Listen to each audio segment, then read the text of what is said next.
നമ്മൾ കേരള കോൺഗ്രസുമായി ബന്ധപ്പെട്ട ഒരു വാർത്തയിലേക്കാണ്. കേരള കോൺഗ്രസ് എമ്മിനെ അങ്ങോട്ട് പോയി ക്ഷണിച്ചുകൊണ്ടുവരേണ്ട കാര്യമില്ല എന്നാണ് കോൺഗ്രസിൽ ഒരു പൊതുവികാരം. അങ്ങനെ ഒരു ശ്രമം നടത്തിയാൽ LDF-ൽ വിലപേശാനുള്ള അവസരം അവർക്ക് ലഭിക്കും. അതിനുള്ള സാഹചര്യം ഒരുക്കരുതെന്നും ഇക്കണക്കിന് പോയാൽ അവർ താനേ UDF-ലേക്ക് തിരികെ വരുമെന്നുമാണ് കോൺഗ്രസിലെ മുതിർന്ന നേതാക്കളുടെ പക്ഷം. ഒരു നിർണായക ഘട്ടത്തിൽ LDF-നൊപ്പം ചേർന്നു. ഒപ്പം നിന്നവർ എന്ന പരിഗണന പോലും ഇല്ലാതെ ആരോപണങ്ങൾ വരെ ഉയർത്തി. മറുകണ്ഠത്തിലുള്ളവരെ UDF-ലേക്ക് ക്ഷണിച്ചുകൊണ്ടുവരേണ്ട കാര്യമില്ല. അങ്ങനെ ക്ഷണിക്കാൻ പോയാൽ അവർ വയ്ക്കുന്ന ഉപാധികൾക്ക് വഴങ്ങേണ്ടി വരും. പാളയടക്കം സീറ്റുകൾ ചോദിച്ചാൽ അത് നൽകാനാകില്ല. മുന്നണിക്കുള്ളിൽ മറ്റു പ്രശ്നങ്ങളും ഉണ്ടാക്കും. ഇതാണ് കോൺഗ്രസിലെ പൊതുവികാരം. ഇത് മുന്നിൽ കണ്ടാണ് ഒരു മുഴം മുന്നേ മാണി സി കാപ്പൻ എറിഞ്ഞത്.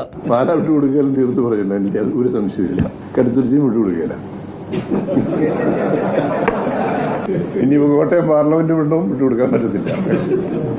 രാജ്യസഭാ സീറ്റും കിട്ടാതെ രാഷ്ട്രീയമായി ഇടതുമുന്നണിയിൽ ആടിയുലയുന്ന സാഹചര്യം വന്നാൽ കേരള കോൺഗ്രസ് എം UDF-ലേക്ക് വരും. വന്നേ പറ്റൂ.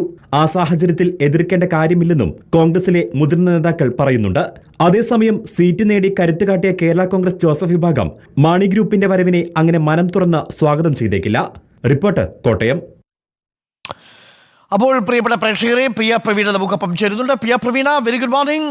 എന്തായാലും ആലോചിച്ചു മാത്രമേ കോൺഗ്രസ് ഇക്കാര്യത്തിലൊരു തീരുമാനമെടുക്കൂ. കേരള കോൺഗ്രസ് എമ്മിന് കോൺഗ്രസ് ആയിട്ട് വില കൂട്ടി കൊടുക്കത്തില്ല, അങ്ങനെ വിലപേശാനുള്ളൊരു അവസരം ഒരുക്കത്തില്ല. ഇതാണ് ഞാൻ മനസ്സിലാക്കുന്നത്. എന്ന് പറഞ്ഞാൽ തിടുക്കപ്പെട്ടൊരു നീക്കവും കോൺഗ്രസിൻ്റെ ഭാഗത്തുനിന്നുണ്ടാവില്ല. പ്രത്യേകിച്ച് തോമസ് ചാഴിക്കാടൻ തോറ്റു, രാജ്യസഭാ സീറ്റ് നഷ്ടപ്പെടാൻ പോകുന്നൊരു സാഹചര്യം ഉണ്ടാവുന്നു. മൊത്തത്തിൽ കേരള കോൺഗ്രസ് എമ്മിന് അത്ര മെനയല്ലാത്തൊരു സമയമാണ്. പക്ഷേ അത് കോൺഗ്രസ് മുതലെടുക്കാൻ പോകുന്നില്ല ഇപ്പോൾ, അല്ലേ?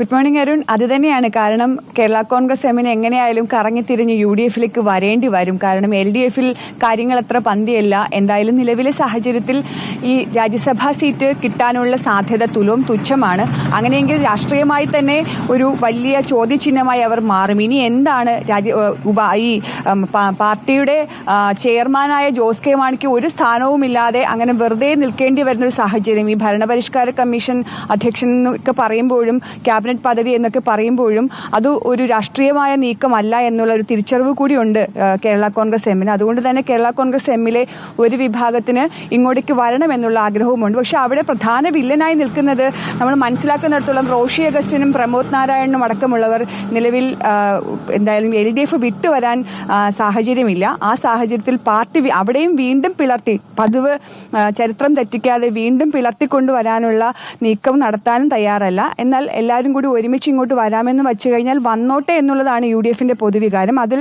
പ്രശ്നങ്ങളൊന്നുമില്ല. പക്ഷേ അങ്ങോട്ട് പോയി അവരോട് അപേക്ഷിക്കുമ്പോഴുള്ള പ്രശ്നം, അവർ പല കാര്യങ്ങളും മുന്നോട്ട് വയ്ക്കും. അതിനൊക്കെ പിന്നീട് മൂളേണ്ടി വരും. അത്തരത്തിലൊരു സാഹചര്യം ഉണ്ടാക്കാൻ നിലവിൽ കോൺഗ്രസ് നേതാക്കൾ തയ്യാറല്ല. അതുകൊണ്ട് എന്തായാലും LDF-ൽ ഒന്നും നടക്കാതെ വരുമ്പോൾ വീണ്ടും പഴയ താവളത്തിലേക്ക് തിരികെ എത്തിക്കോട്ടെ, അവർ എത്തുമ്പോൾ നമ്മൾ സ്വീകരിക്കാം, ക്ഷീണിച്ചെത്തുന്നവരെ സ്വീകരിച്ചിരുത്തണം എന്നുള്ള ഒരു പൊതുവികാരമാണ് ഇപ്പോൾ കോൺഗ്രസിനകത്തുള്ളത്. Okay Priya Praveena, thank you. അങ്ങനെ താനേ മടങ്ങിക്കൊള്ളും എന്നുള്ളതാണ് ഇപ്പോൾ UDF എടുത്തിരിക്കുന്ന, കോൺഗ്രസ് എടുത്തിരിക്കുന്ന ഒരു നിലപാട്. അങ്ങോട്ട് പോയി വിലപേശാനുള്ള ഒരു അവസരം കൊടുക്കുന്നില്ല കേരള കോൺഗ്രസ് എമ്മിന് എന്നുള്ളതാണ്. പക്ഷേ കേരള കോൺഗ്രസ് എം എന്തായിരിക്കും നിലപാടെടുക്കുക എന്നറിയാനൊരു ആകാംക്ഷയുണ്ട്. അതായത് ഇത്രയേ ഉള്ളൂ, ജോസ് കെ മാണിക്ക് കേരള കോൺഗ്രസ് മാണി വിഭാഗത്തിൻ്റെ ഭാഗമായിട്ടുള്ള രാജ്യസഭാ സീറ്റിൽ നിന്ന് പുറത്തു വരേണ്ടി വരുന്നു. അപ്പോൾ ആ രാജ്യസഭാ ഒഴിവിലേക്ക് ആര് പോകും എന്നതാണ് പ്രധാനപ്പെട്ട ചോദ്യം. ഇപ്പോഴാണെങ്കിൽ ലോക്സഭയിൽ തോമസ് ചാഴിക്കാടനും ഇല്ല. അപ്പോൾ ലോക്സഭയിലും ഇല്ല, രാജ്യസഭയിലും ഇല്ല. പിന്നെ ആകെയുള്ളത് ഇവിടെ നിയമസഭയിലെ നാമമാത്ര പ്രാതിനിധ്യവും റോഷി അഗസ്റ്റിൻ്റെ മന്ത്രിസഭാ സ്ഥാനവും മാത്രമാണ്. ഇത് വെച്ച് ഈ പാർട്ടി എങ്ങനെ ഓടിക്കും? സംഭവം പ്രശ്നമാണ്.